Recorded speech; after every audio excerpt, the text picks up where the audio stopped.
caçando. Vale a pena.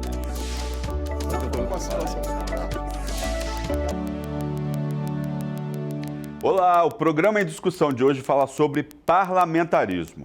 No parlamentarismo, o poder executivo é geralmente exercido por um primeiro-ministro, que é chamado de chanceler. A vantagem do sistema parlamentarista é que ele é mais flexível em caso, por exemplo, de crise política. O primeiro-ministro pode ser trocado com rapidez e o parlamento pode ser destituído. No caso do presidencialismo, o presidente cumpre seu mandato até o fim, mesmo havendo crises políticas. Ele pode sair por um processo de impeachment, como aconteceu com os ex-presidentes Fernando Collor e Dilma Rousseff.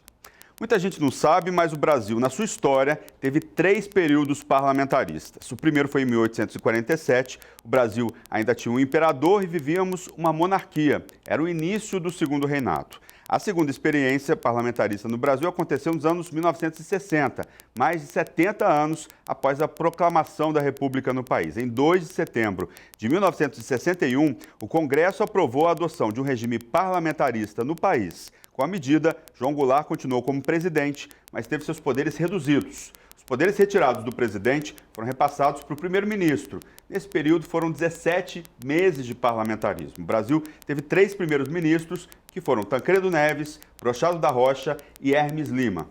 30 anos após o fim do último período de parlamentarismo no Brasil, foi convocado um plebiscito para que os eleitores decidissem entre presidencialismo e parlamentarismo. Outra escolha foi feita nesse plebiscito, foi entre a República e monarquia. Em 21 de abril de 1993, foi realizado o plebiscito e o Brasil, mais uma vez, optou por um regime republicano e um sistema de governo presidencialista. Essa foi a última vez em que o sistema teve chances de vigorar no país. Bem, e para falar sobre esse assunto, nós vamos conversar com Armando Rovai, que é professor de Direito Administrativo do Mackenzie. Seja muito bem-vindo, professor. Muito obrigado, Luciano. Professor, vamos falar um pouco, né? A gente passou aí por um período conturbado da política brasileira, né? A gente teve um segundo impeachment aí e no caso, se a gente tivesse um sistema parlamentarista, essa transição seria mais tranquila, né? Sem dúvida nenhuma. Na realidade, acho que o primeiro ponto a ser constatado é que toda vez que nós tivemos uma crise política que redundou no impeachment, que foi o caso do Collor e depois da Dilma, nós tivemos crises que se exteriorizaram em outros setores da sociedade, como por exemplo na economia. E num sistema parlamentarista, quando você tem a queda do governo, você tem uma transição mais pacífica, você tem uma harmonia, um controle maior. O sistema é preparado para determinadas crises. E nós estamos pagando um preço alto em razão das crises econômicas redundadas a partir do problema do impeachment. A crise política gerou uma crise econômica... Que a gente não consegue controlar, não sabe quando vai chegar ao fim. Num sistema parlamentarista, você já tem todo um controle para segurar justamente situações de crise como essa. É o que acontece, por exemplo, em países europeus como a Inglaterra, né, que é o berço ali do parlamentarismo, Espanha, Itália e outros países europeus, né? Eu acho que o exemplo da Inglaterra é o exemplo mais perfeito que se pode conceber no parlamentarismo, porque é lá que tudo começou. A gente tem uma monarquia, né, tem uma monarquia consolidada e você tem o primeiro-ministro que passa pelas crises, o governo é desfeito, é restituído depois de uma nova eleição. A gente tem agora, por exemplo, a história do Brexit lá, né, que é a saída da União Europeia. Então a gente está uma sucessão de primeiros ministros, né? Sim. A Theresa May estava tentando fazer o processo de transição, não deu certo, agora assumiu o Mas, Luciano, a gente tem uma forma linear de conduzir uma situação de crise na Inglaterra, por exemplo. O problema, ele não repercute nas instituições da sociedade civil e na política e na economia, via de consequência. Você tem um equilíbrio. Você pega o exemplo da Itália, que passa por, agora, nesse momento histórico, passa por um problema dentro do parlamento, e você tem uma transição, ainda que venha criar uma certa ebulição, mas com também um equilíbrio, uma harmonia para você ter as instituições funcionando de maneira adequada. Ou seja, a economia não para, as atividades produtivas dão continuidade para o desenvolvimento e o desenvolvimento acaba por pressionar o bem comum. Na verdade, quando você tem no sistema presidencialista a ruptura, como nós tivemos no caso do impeachment do Collor e da Dilma, você tem a economia sobrestada, você tem uma suspensão do desenvolvimento da atividade produtiva. E, igual você falou, a gente está sofrendo as consequências dessa crise política na economia até hoje. Sem dúvida.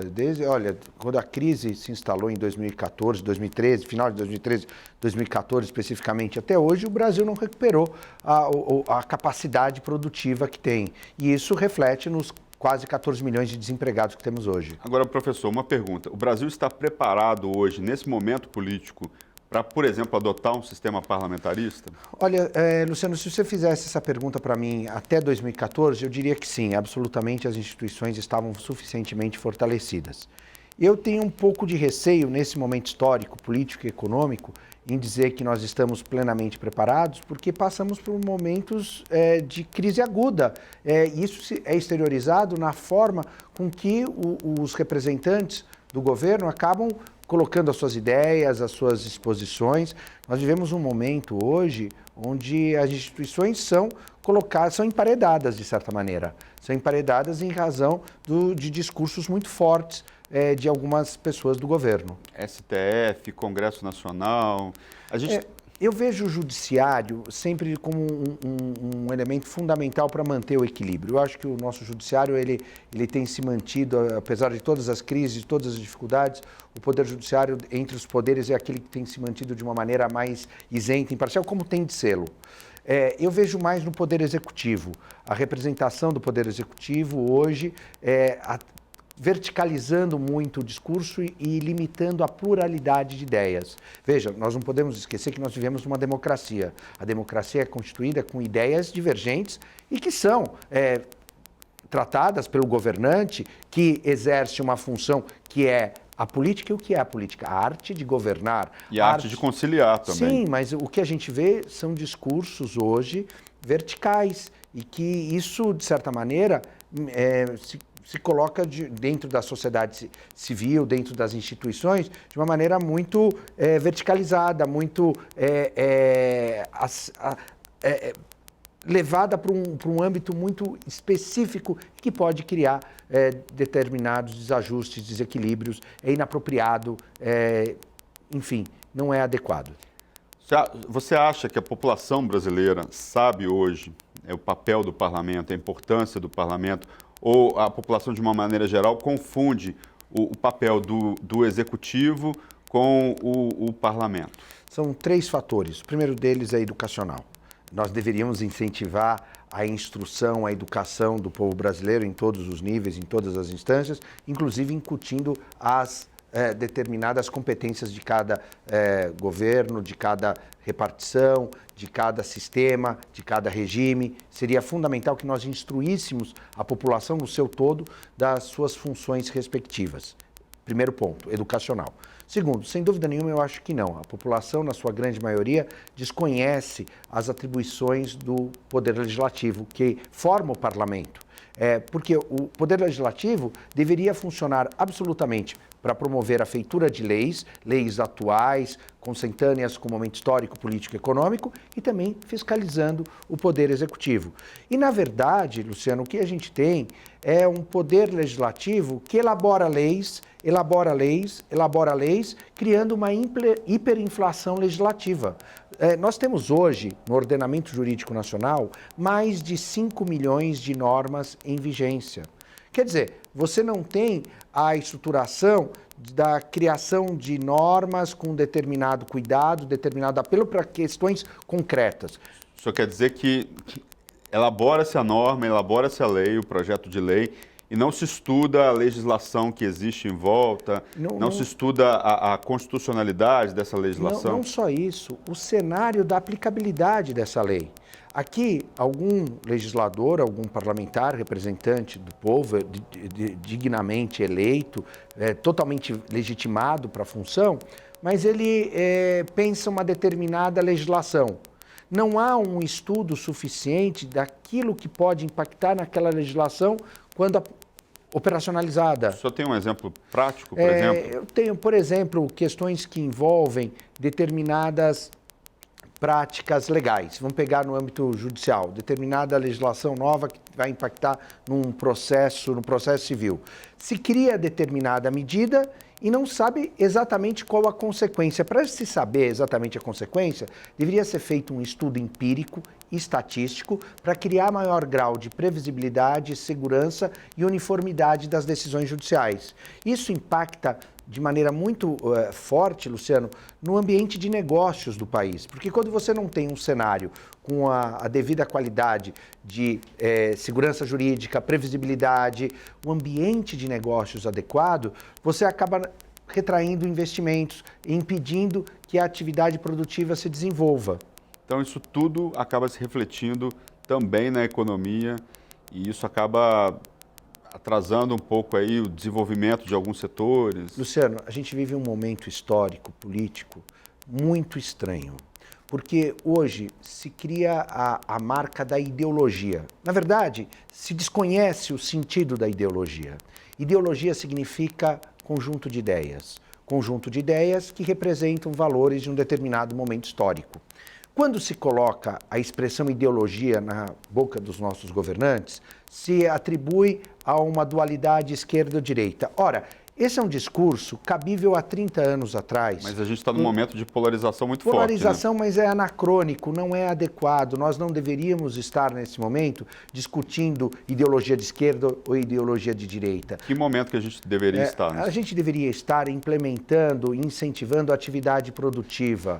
Nós vivemos num cenário onde a atividade produtiva, segundo a nossa própria Constituição Federal, é atribuída a um cenário capitalista. Poxa, mas então, será que nós temos um cenário capitalista que naturalmente cria desajustes e desigualdades, porque o capitalismo acaba por algum momento a criar essa situação? Não. Aí que tem um elemento transformador, Luciano, e que as nossas autoridades, os nossos governantes deveriam se ater com maior cuidado.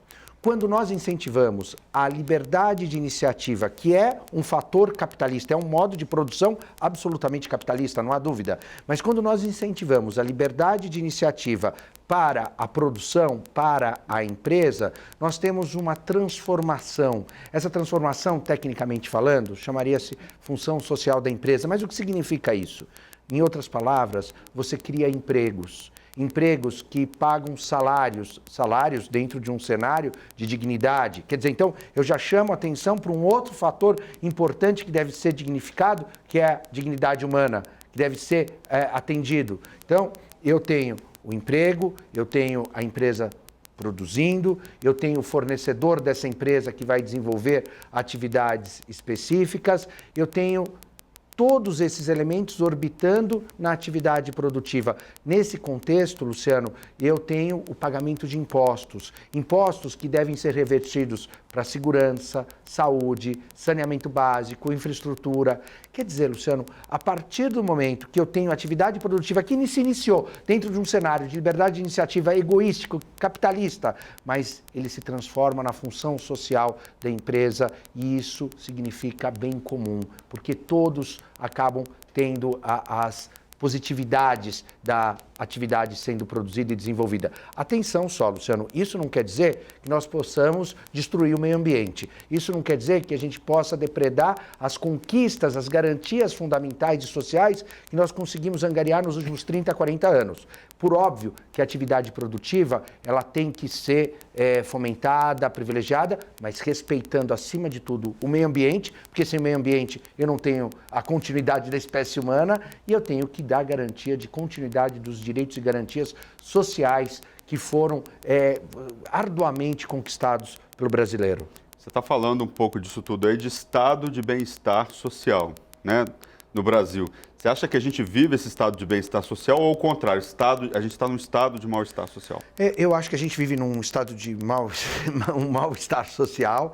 Eu acho que nós temos um problema que parte do pressuposto educacional, da população, da instrução de quem nos dirige, da capacidade holística de quem nos governa.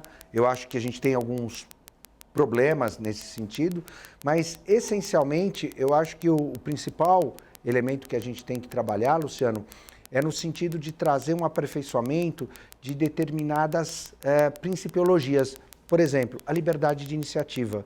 A liberdade de iniciativa, que alguém menos atento poderia dizer, poxa, esse professor ele tem um viés capitalista. Ora, eu vivo num cenário capitalista. A Constituição Federal, inclusive, ela tem nuances neoliberais. Mas, no entanto, isso não cria nenhum obstáculo ao desenvolvimento da capacidade social de desenvolvimento do Estado. A capacitação de desenvolvimento social para que as pessoas tenham maior dignidade e uma qualidade de vida melhor.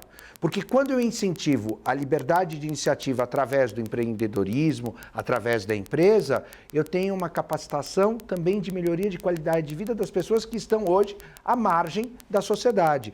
Numa das instituições que eu dou aula, tem numa das ruas fronteiriças uma determinada rua, uma rua histórica na cidade, onde você caminha pela rua e vê pessoas pobres, pessoas mendigando, pessoas... Você está falando da PUC ou do Mackenzie? Do Mackenzie, na Rua Maria Antônia, tá. Que é uma rua histórica, o cenário de tantos acontecimentos, e é um bairro privilegiadíssimo, que é Higienópolis. Você, caminhando pela Rua Maria Antônia, você vislumbra ali pessoas que com dificuldades para sobreviver, na miséria. Hoje são pessoas que estão à margem da sociedade, essas pessoas precisam ser resgatadas. Mas como que elas serão resgatadas? Lógico, você tem que ter a atividade social, você tem que ter a prefeitura atuando, mas essencialmente você tem que ter emprego para essas pessoas. E o emprego está nas empresas. Nós temos que fomentar, temos que incentivar a atividade produtiva empresarial. Isso tudo é consequência, muitas vezes, da formulação política, da maneira como as leis são criadas, da maneira como a sociedade é disposta. Eu queria voltar um pouco para a questão... você tinha falado a discussão hoje está em torno da esquerda e da direita. Você acha que essa discussão esquerda e direita é algo ultrapassado, é algo que vem lá da Guerra Fria e que não caberia mais essa discussão hoje nos parlamentos, de uma maneira geral? Totalmente. É falta de conhecimento histórico voltar a essa questão. Em 1989 cai o Muro de Berlim. Em 1989 rompe-se uma situação onde de um lado eu tenho a União Soviética e depois os países capitalistas liderados pelos Estados Unidos. A gente tem ali toda uma configuração que foi delineada, projetada para uma dualidade ideológica. A partir de 89, isso deixou de ser o elemento fundamental. Perdeu o sentido. Perdeu o sentido e outras pautas passaram a ser significantes. A primeira delas, a globalização. Depois, mais recentemente, no final dos anos 90, início dos anos 2000, as relações informatizadas, a tecnologia trazendo a sociedade da informação com a maior... mediatização da sociedade. Exato, com uma capacitação de velocidade exponencial nas relações sociais e negociais. Quer dizer, o mundo tomou outra toada, o mundo deixou de ter fronteiras na realidade. Eu me lembro do Vargas Llosa, logo quando ele perdeu a eleição para presidente no Peru, ele foi prêmio Nobel de literatura, um intelectual de primeira categoria, ele se mudou para a Espanha e ele dizia, eu sou um cidadão do mundo, porque o mundo hoje não tem mais fronteiras. Quer dizer... Quem fala isso também é o Stuart Hall, que fala sobre a hibridização, não sei se você conhece. Sim, mas a pauta que a gente vive hoje, dessa polarização que veio numa mentalidade americana do Donald Trump e agora trazida pelo nosso presidente da República, legitimamente eleito, diga-se de passagem, mas representa um retorno a determinadas circunstâncias que nós já ultrapassamos. Eu acho que o grande elemento que nós deveríamos dar atenção nesse momento histórico, Luciano, é criar um maior foco de atenção para a produtividade. Mas, detalhe, Luciano, respeitando o meio ambiente. O que está acontecendo hoje é um total descaso com o meio ambiente. A gente não pode permitir. Nós temos que trabalhar no sentido de viabilizar um cuidado, um zelo com o meio ambiente, porque sem o meio ambiente nós vamos acabar tendo um problema de preservação da espécie humana na Terra, não é verdade? Agora, voltando à questão do parlamento, né? A gente teve aí, na verdade, teve o plebiscito de 90, eu falei isso no começo do programa, teve lá o plebiscito de 93, e a gente teve 2 períodos de parlamentarismo que foram basicamente aí uma solução paliativa, né? Quer dizer, o parlamentarismo nunca foi adotado de verdade no Brasil. Você teve lá 61, se eu não me engano, que eu falei no começo, né, que foi o conflito lá dos militares com o Jango. Você teve lá mais para trás, 1847, o segundo reinado, que o Dom Pedro II ainda era pequeno, então, né, se criou ali uma solução paliativa. O Brasil nunca esteve preparado para esse sistema? Não, na realidade, nós temos duas situações interessantes, que as duas tentativas de implemento do parlamentarismo no Brasil, de fato existiu em 1847 até 1889, com Dom Pedro II, e tinha como característica principal a dualidade de dois partidos, os liberais e os conservadores. Na verdade, os conservadores passaram 70% do tempo no poder e os liberais os outros 30%. Você, na realidade, não tinha uma dualidade na prática, porque tanto os liberais quanto os conservadores eram representantes da oligarquia e intencionavam a proteção dos seus próprios interesses, que eram na terra, no gado, enfim, na agricultura em geral. Então você não tinha uma visão efetivamente diferenciada, com ideias. Nós tivemos a sorte de ter um grande governante que foi Dom Pedro II, que de fato detinha o poder, porque o poder moderador, na realidade, era do imperador. E automaticamente quem acabava por decidir, por isso que teve transições tão grandes na primeira fase do parlamentarismo, quem decidia no frigir dos ovos era o imperador. Então, você teve um parlamentarismo não é nem para inglês ver, porque o parlamentarismo nasce de fato na Inglaterra, né? Você tem um parlamentarismo que foi experimentado, perdurou, mas quem mandava no final das contas era o imperador. Agora, na segunda oportunidade de implemento, aí sim nós tivemos uma circunstância que ou nós tínhamos esse paliativo que foi o parlamentarismo, experimentado primeiramente com o Tancredo Neves, para evitar, num primeiro momento, um golpe de Estado, porque a gente tinha naquela época, ali sim uma dualidade, de um lado, aqueles que acreditavam que o comunismo poderia, de fato, implementar a atividade governamental no país, o que eu acho que não seria positivo, que eu acho que seria, de fato, negativo por uma série de fatores históricos, vídeo que aconteceu em Cuba, vídeo que acontece na Coreia, vídeo, enfim, os países que adotaram, a própria União Soviética, que adotou o sistema socialista desde 1917 e o quanto que ela ficou retrógrada em relação aos países europeus. Quer dizer, então não teria sido oportuno.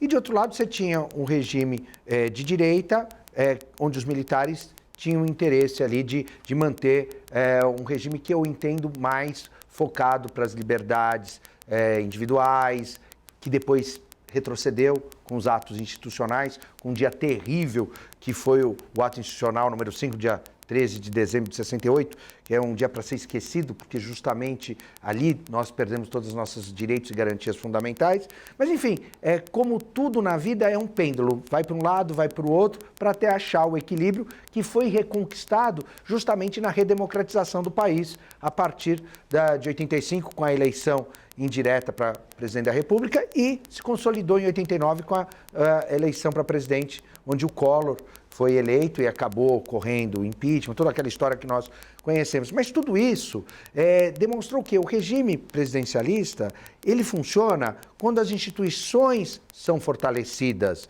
quando as instituições, como principalmente o judiciário, quando você tem um judiciário forte, um judiciário imparcial, um judiciário que se faz presente com a imparcialidade devida. Não. Qual que é a sua avaliação hoje do nosso judiciário? Eu acho que das instituições a melhor é o judiciário. A mais fortalecida. A mais fortalecida, a que é imparcial, lógico, eu tenho problemas. O judiciário é formado por pessoas humanas. Eu tenho problemas, mas ainda assim é a instituição que representa mais fortemente a imparcialidade e tem funcionado. Você acredita nessa palavra, imparcialidade? Acredito. Eu acredito no sistema judiciário. Eu sei que nós temos problemas que precisam ser resolvidos e serão. Eu sou otimista, eu acredito que a médio prazo nós vamos conquistar a solução desses problemas, mas eu tenho dúvidas quanto à qualidade. Primeiro, Luciano, eu estou aqui numa casa legislativa, com todo o respeito. É isso que eu ia te perguntar, a qualidade hoje do parlamentar. Eu tenho parlamentares que, nada obstante terem sido eleitos, o que dá toda a legitimidade, e eu, acima de tudo, sou um democrata, eu vejo que deveria haver uma maior preparação intelectual. Você tem no cenário legislativo brasileiro, em todas as casas, as câmaras dos vereadores, as assembleias legislativas, no âmbito federal, a Câmara dos Deputados e o Senado Federal. eu tenho uma característica que eu tenho expoentes, eu tenho pessoas muito bem preparadas, mas uma grande massa que vai atribuir opiniões, vai legislar, vai criar leis para assuntos que desconhece o suficiente.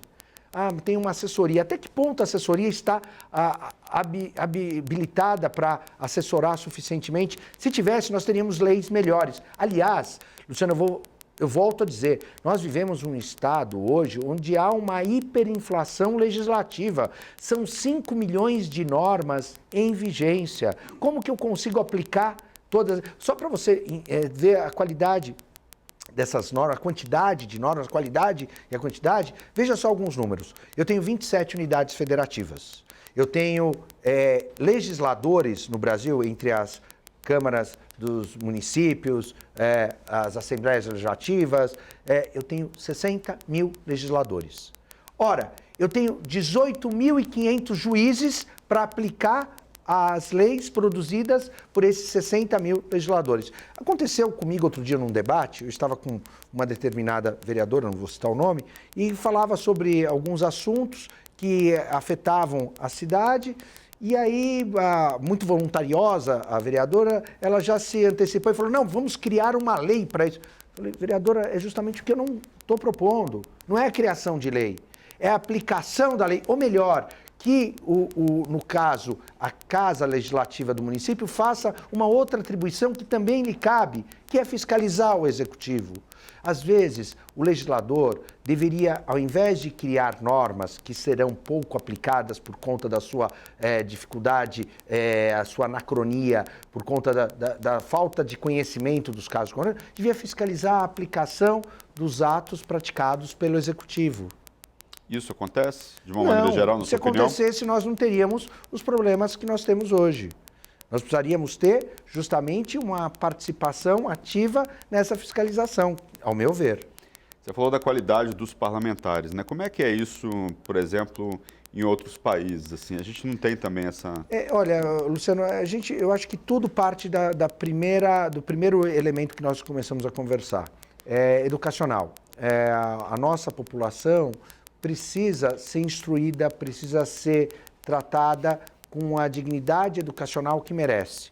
Então, nós temos que dar melhores condições educacionais, que isso vai se refletir também no nosso parlamento, automaticamente.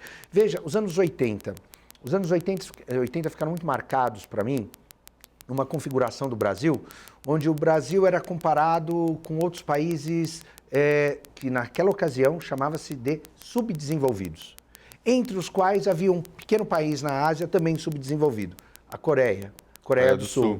Coreia do Sul, a partir dos anos 80, passou a investir plenamente em educação. Hoje, se nós pegarmos as 100 maiores companhias do mundo, certamente um bom número estão dentro da Coreia. E são companhias onde a tecnologia, onde a capacidade intelectual tem um protagonismo. Quer dizer, o Brasil, que tem uma capacitação muito superior à Coreia no sentido da natureza, do tamanho, das fronteiras, a localização, enfim, tudo. Nós precisaríamos ter um maior desenvolvimento. E para isso eu tenho que investir em educação, eu tenho que implementar não só a figura que é fundamental, é um protagonista da nossa economia, o agronegócio, sem dúvida nenhuma. Mas não é só o agronegócio. Eu tenho que desenvolver faculdades de tecnologia, faculdades de engenharia, desenvolver sentidos da biologia, da pesquisa, fomentar, privilegiar a pesquisa nesse sentido, porque só assim eu teria um desenvolvimento do país. Tá certo. Nós vamos agora para um rápido intervalo. Não saia daí que a gente volta já já.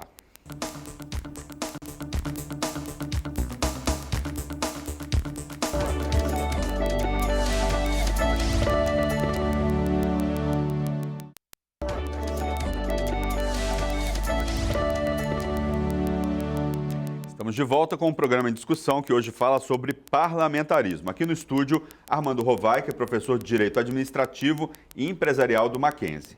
Existem duas formas de parlamentarismo. Uma república parlamentarista, onde o chefe de Estado, que é o presidente, normalmente não tem poderes executivos reais. O presidente da República pode ser eleito pelo povo e nomeado pelo parlamento por tempo determinado. Há também vários países em que o presidente é eleito pelo próprio parlamento, Quem governa de fato com poderes executivos é o chefe de governo, primeiro-ministro.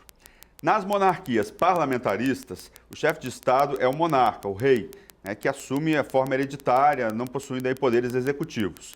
O chefe de governo, que governa de fato, é um primeiro-ministro, também chamado de chanceler, que é escolhido pelo parlamento. Professor, queria começar esse segundo bloco a gente falando assim, existe a possibilidade no futuro próximo da gente ter essa possibilidade de governo no país? É preciso se evoluir muito aí para essa discussão? Ou a gente está no caminho? Você acha que daqui a um tempo é possível a gente, de repente, ou a gente é basicamente presidencialista e vai continuar sendo por um longo período? Depende, né, Luciano? Por exemplo, nós hoje estamos muito atrelados a determinadas práticas, a determinados sentidos que se praticam nos Estados Unidos, onde é uma democracia plena. Lá o regime presidencialista vige desde sempre e mantém a capacidade de que a república seja democrática e presidencialista e funcione muito bem. Funciona muito bem com todas as instituições funcionando de maneira plena, absoluta. Mas é um pouco diferente daqui, né? A eleição do próprio presidente é completamente diferente. Eu acho que a formatação da nossa Constituição Federal, ela tem um caráter parlamentarista, que nunca foi empregado. Talvez com implemento... O que a gente tem na Constituição de 88? A gente tem uma pluralidade de capacitações e de atribuições que seria típico de um sistema parlamentarista. Por exemplo? Por exemplo, na forma com que se tem determinadas tramitações de votação na Câmara. Por exemplo, primeiro na Câmara, depois vai para o Senado, depois volta para a Câmara. A gente tem determinados ritos onde eu acabo por ter uma aproximação de conceitos, de princípios parlamentaristas. Mas qual é o elemento que eu acho? Hoje, o Brasil tem toda a sua formatação institucional, naquilo que é caracterizado no cidadão, no ponto de partida do presidencialismo. Nós ainda temos a crença na figura do presidente como aquele que vai efetivamente ser o executor. Isso tem se representado, inclusive, na fala do presidente nos últimos tempos, quem manda sou eu. Então, nós temos... Tipo salvador da pátria, que você fala, populismo. Exato. Tá. Então, a gente tem essa caracterização. Eu não sei se a população estaria suficientemente receptiva ao modelo parlamentarista. Você acha que a população ela ainda não quer se envolver no processo político? Tem muita gente que fala assim, não gosto de política. Né? Política a gente faz no dia a dia, querendo ou não querendo fazer. O que você acha dessa? Eu acho que, primeiro, é fundamental que a população se envolva na política, até porque podemos, assim, fiscalizar a atividade daquele que governa, porque política, de novo, é a arte de governar. Então, sem dúvida nenhuma, quanto mais pessoas Inclusive a sua própria vida. Sim, a própria vida, os seus direitos, os seus limites. Agora, o problema é o seguinte, ao mesmo tempo que nós verificamos uma politização muito maior do que há anos atrás, a gente percebe uma passividade em determinados temas, determinadas pautas, que são meio ambiente. Meio ambiente, a gente verifica que há uma passividade hoje da população em relação ao que está acontecendo na Amazônia, em relação ao clima. Deveria haver uma mobilização mais efetiva no sentido de demonstrar um descontentamento em relação às práticas que estão sendo adotadas. De novo, Luciano, sem o meio ambiente, sem a preservação do meio ambiente, nós vamos acarretar o fim da espécie humana. E o Brasil tem um protagonismo quanto à preservação da floresta amazônica, do clima, enfim, são práticas fundamentais. Países como a Alemanha, como a Itália, como a Espanha, têm tido nas últimas décadas um reflorestamento. Você tem uma Alemanha que, quando ela termina a Segunda Grande Guerra Mundial, para hoje em dia, ela tem mais de 60% do território reflorestado. E é uma potência econômica, uma potência industrial, potência tecnológica europeia, né? Sim, sem dúvida nenhuma. Quer dizer, na verdade, não é um contrassenso incentivar a produção e manter o nível de equilíbrio do meio ambiente, da capacidade de manutenção do meio ambiente. Então vamos para um assunto que é a capacidade hoje dos parlamentos, de uma maneira geral, não estou falando de um parlamento, estou falando de todos os parlamentos do país, de discutir questões que afetam diretamente a vida da população brasileira. Você acha que os parlamentos hoje, de uma maneira geral, Câmara, Assembleias, Câmara Federal, Senado, você Você acha que os políticos que estão nesses locais, eles têm uma capacidade efetiva de entender o que está acontecendo naquele momento da sociedade e traduzir isso para as discussões dentro das casas legislativas? Eu acho perfeita a tua pergunta e eu acho que isso devia ser incutido em todos os cidadãos. Eu acho que não, eu acho que eles vivem a liturgia dos cargos e dentro dessa liturgia dos cargos eles se afastam da realidade, das necessidades da população. Eu vejo dessa maneira.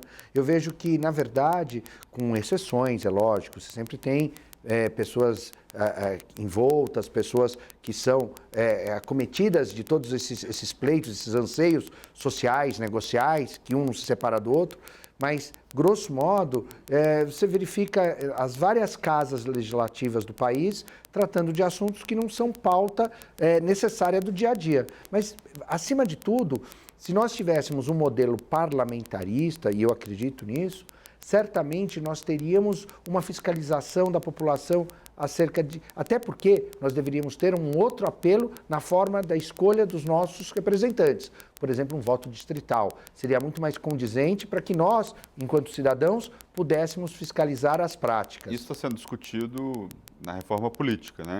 Que eu acho que tem que ocorrer. E é algo interessantíssimo na história mundial. Você veja o exemplo da Inglaterra, Churchill, quando foi o primeiro-ministro que venceu a Segunda Guerra Mundial.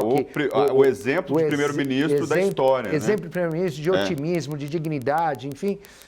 O Churchill, ele teve uma característica interessante na passagem da vida dele, que logo quando termina a guerra, ele não se reelege deputado, porque ele não estava mais atrelado à sua base.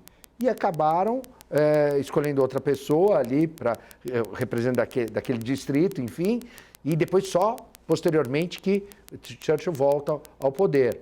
Mas é interessante para mostrar o atrelamento, o apego que o representante tem que ter com as suas bases. Isso não é fazer uma política paroquial, de assistencialismo, não, é atender os pleitos, os anseios de quem vota efetivamente naquele candidato. Você acha, então, que a participação popular ela deve aumentar? As pessoas têm que estar mais presentes nas assembleias, nas câmaras, no Senado. Como que a população pode ajudar nesse momento que a gente está vivendo? Como que deve ser essa participação? ONGs, coletivos, vir para cá para assistir a sessões? Como que deve ser organizada essa participação? Primeiro, não se demonizar a sociedade civil, o terceiro setor e as ONGs. É evitar essa demonização que passou a ocorrer no nosso governo federal. Infelizmente, hoje a gente tem uma caracterização de que tudo que vem da sociedade civil não são oriundas de práticas absolutamente legítimas. Pelo contrário, a gente tem que ter a sociedade civil organizada. E a forma da sociedade civil se organizar no terceiro setor é através das associações, das ONGs, enfim.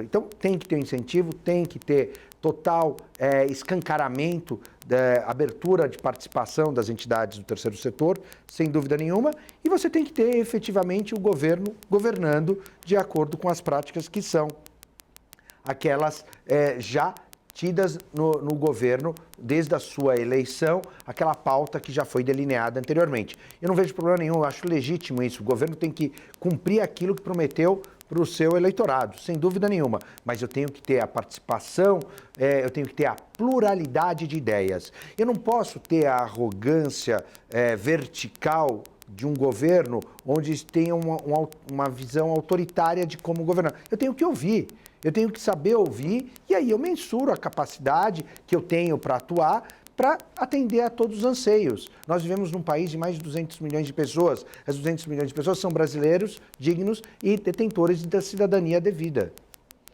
É ter mesmo essa questão da conciliação na base da prática da boa política, né? Luciano, o ponto que para mim é o mais caro chama-se pluralidade de ideias. Quando você tem um sistema onde o diálogo urbano, cordato, o diálogo que faz com que cresça a capacidade de produção, a melhoria dos níveis sociais, aí você tem um governo que funciona decentemente. Do tipo que você está falando, você tem uma ideia diferente da minha, não quer dizer que você seja meu inimigo. Pelo contrário, pode ser que você me convença ou eu te convença, ou podemos fazer um mix das duas ideias a fim de atender os anseios da população. E talvez nessa toada, aí sim o parlamentarismo funcionasse de uma maneira mais adequada do que o presidencialismo. Porque se não está funcionando, cai o governo, mas você tem uma dinâmica linear, equilibrada. Você não tem uma ruptura, como aconteceu no governo Collor ou no governo Dilma. Quer dizer, no Collor até aconteceu algo que depois providenciou a capacitação de maior equilíbrio institucional. Que todo mundo se juntou logo depois, sim, né? Sim, foi realmente um momento histórico que nós vamos lembrar desse momento histórico, vamos ter os relatos daqui para frente como um momento de equilíbrio, de maior capacitação econômica do país e que privilegiou bons anos, no início dos anos 2000 também, até 2010, o Brasil ia bem. A partir do momento que você deixa, não interessa se é ideologia de direita ou esquerda, a ideologia, quando é centrada num polo só, ela é ruim. Se você tem a polarização de um lado ou de outro, é ruim. Funciona quando eu tenho meio termo, quando eu tenho equilíbrio, quando eu tenho os interesses sociais atendidos, mais a capacitação da produção. Falando um pouco né, você falou do primeiro impeachment, eu estava lembrando aqui, enquanto você estava falando da situação política no segundo impeachment. Muita gente fala que a presidente Dilma Rousseff, na época, não teve o diálogo necessário com o legislativo, com o parlamento, né? Como é que está hoje? Como é que é a relação histórica, né, dentro do regime presidencialista dos presidentes com o parlamento na história do Brasil, aí na história recente do Brasil? Eu acho que o Fernando Henrique foi um presidente que conseguiu manter esse diálogo em excelente nível. Eu acho que que vinha do parlamento, foi um senador, né? E é um sujeito diferenciado na sua capacidade intelectual, no seu trato. Eu acho que o Lula sabia dialogar com o Congresso, o Lula conseguiu um equilíbrio, tanto que nós tivemos anos de desenvolvimento econômico. O problema foram todas as nuances que ocorreram no governo PT, as dificuldades, inclusive os problemas depois que ficaram escancarados com todos os itens da Lava Jato, enfim, todas as deficiências do ser humano que foram exteriorizadas ali. Mas, essencialmente, eu vejo nesse atual governo alguns polos de excelência, como, por exemplo, na área econômica. A área econômica é, sim, muito interessante, porque, independente de qualquer crença ideológica, direita ou esquerda, esse papo anacrônico, você tem, pela primeira vez no país, a possibilidade de incentivar a liberdade de iniciativa, que é um modelo que havia sido demonizado, sim, 30, 40 anos para trás. Você está falando do governo recente. Governo recente, o próprio... Então, hoje o Ministério da Economia, liderado pelo Paulo Guedes, tem práticas, tem propostas interessantes, como, por exemplo, da liberdade econômica. Liberdade econômica que parte do pressuposto da liberdade de iniciativa.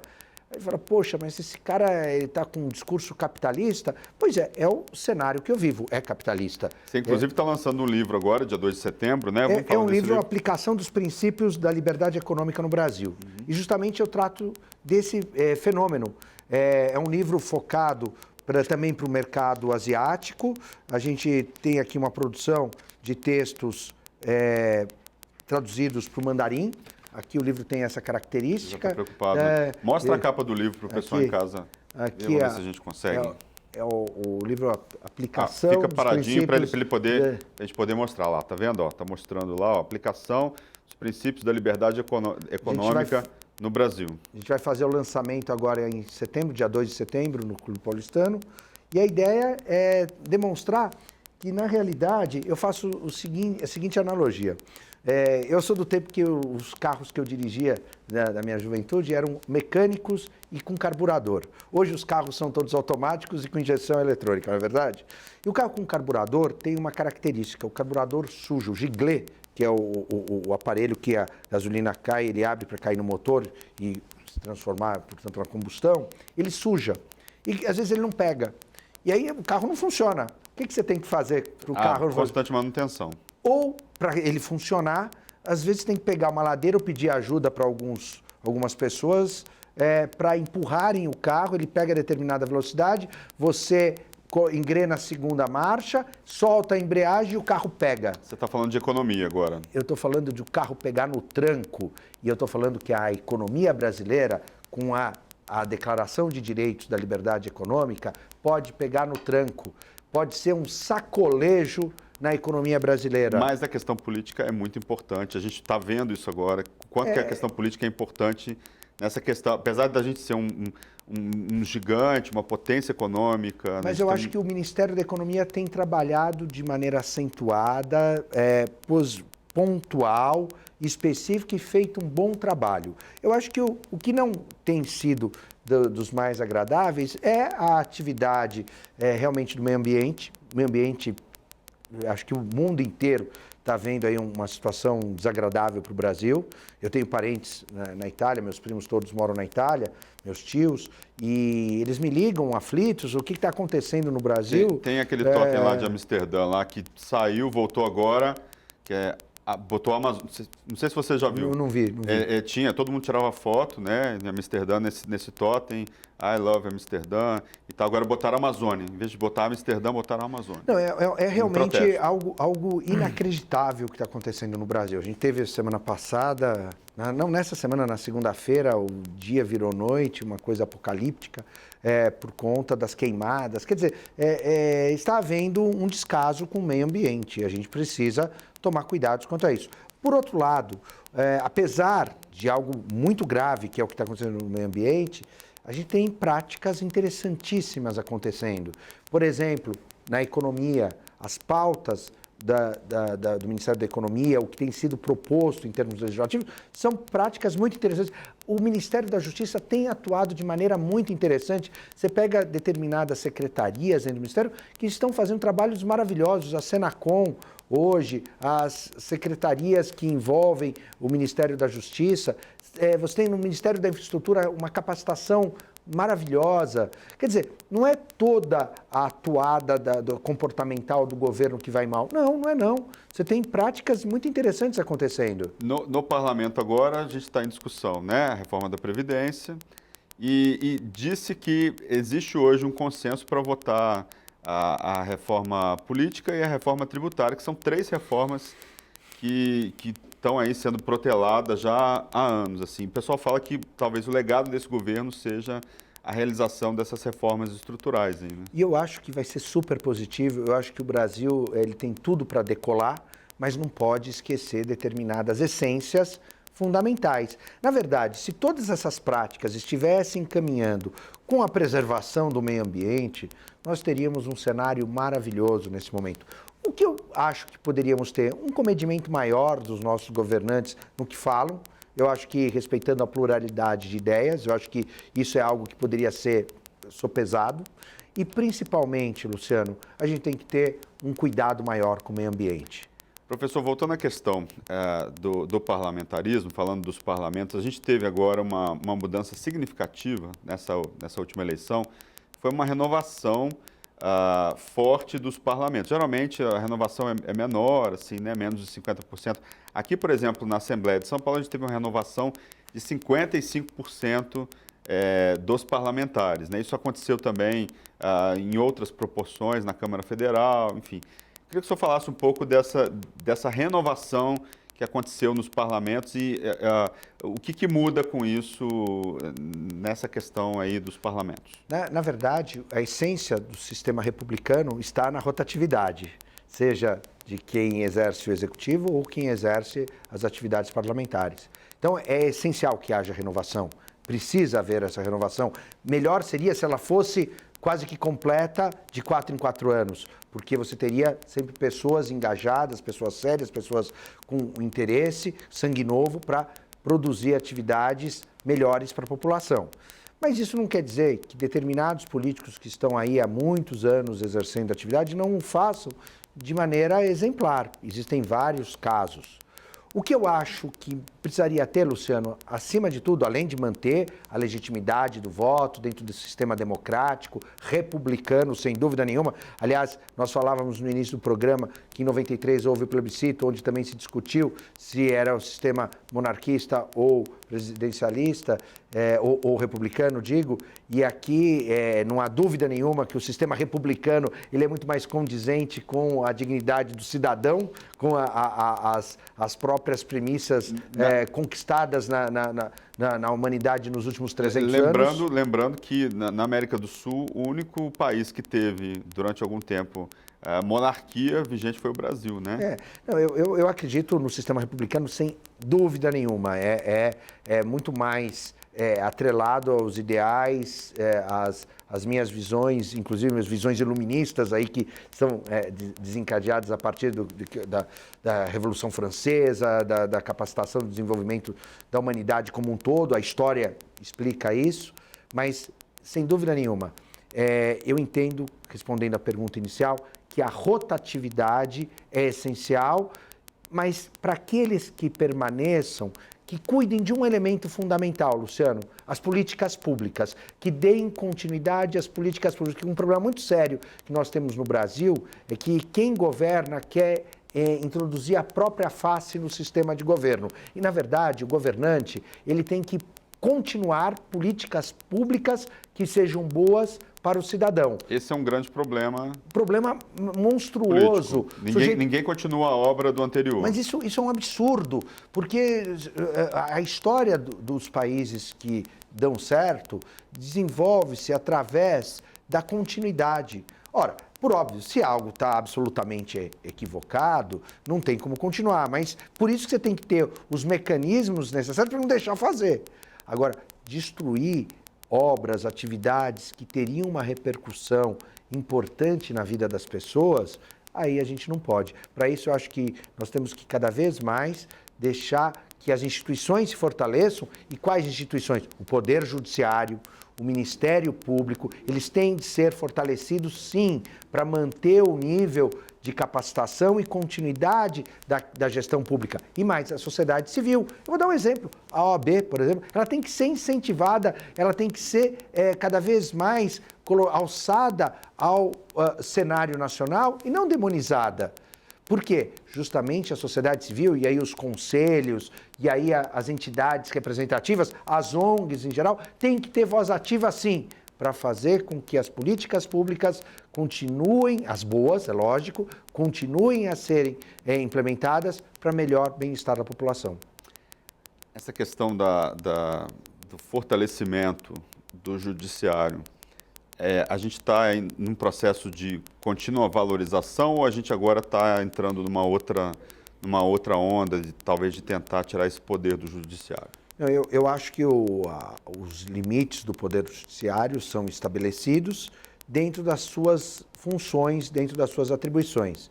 Eu acho que o Poder Judiciário ele tem que ser sempre dignificado, preservado, ele tem que ser, obviamente, fiscalizado, e nós temos instrumentos para isso, como, por exemplo, o CNJ, mas, acima de tudo, eu vejo no Poder Judiciário um esteio de moralidade, de legalidade que a gente precisa para o país. Eu acredito no Poder Judiciário. Tem problemas, por óbvio, mas eu vejo que tem se mantido imparcial, se mantido digno. E veja, você vai ter críticas a um ministro, a outro ministro, a um juiz, a um desembargador. É natural que se tenha críticas, mas, na essência, o poder institucional do Poder Judiciário tem se mantido. Eu acho que é o que preserva as instituições fundamentalmente no país.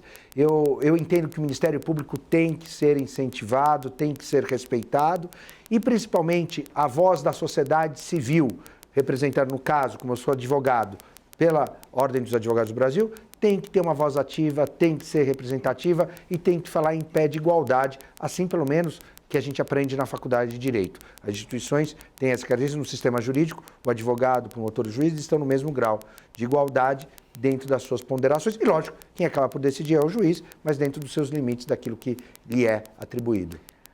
Eu sempre gosto de fazer um exercício de futurologia, né? Por mais que isso seja, né, nem sempre isso vai se cumprir, falando de cenário político, falando de parlamento, igual a gente estava falando agora, de uma renovação significativa nos parlamentos,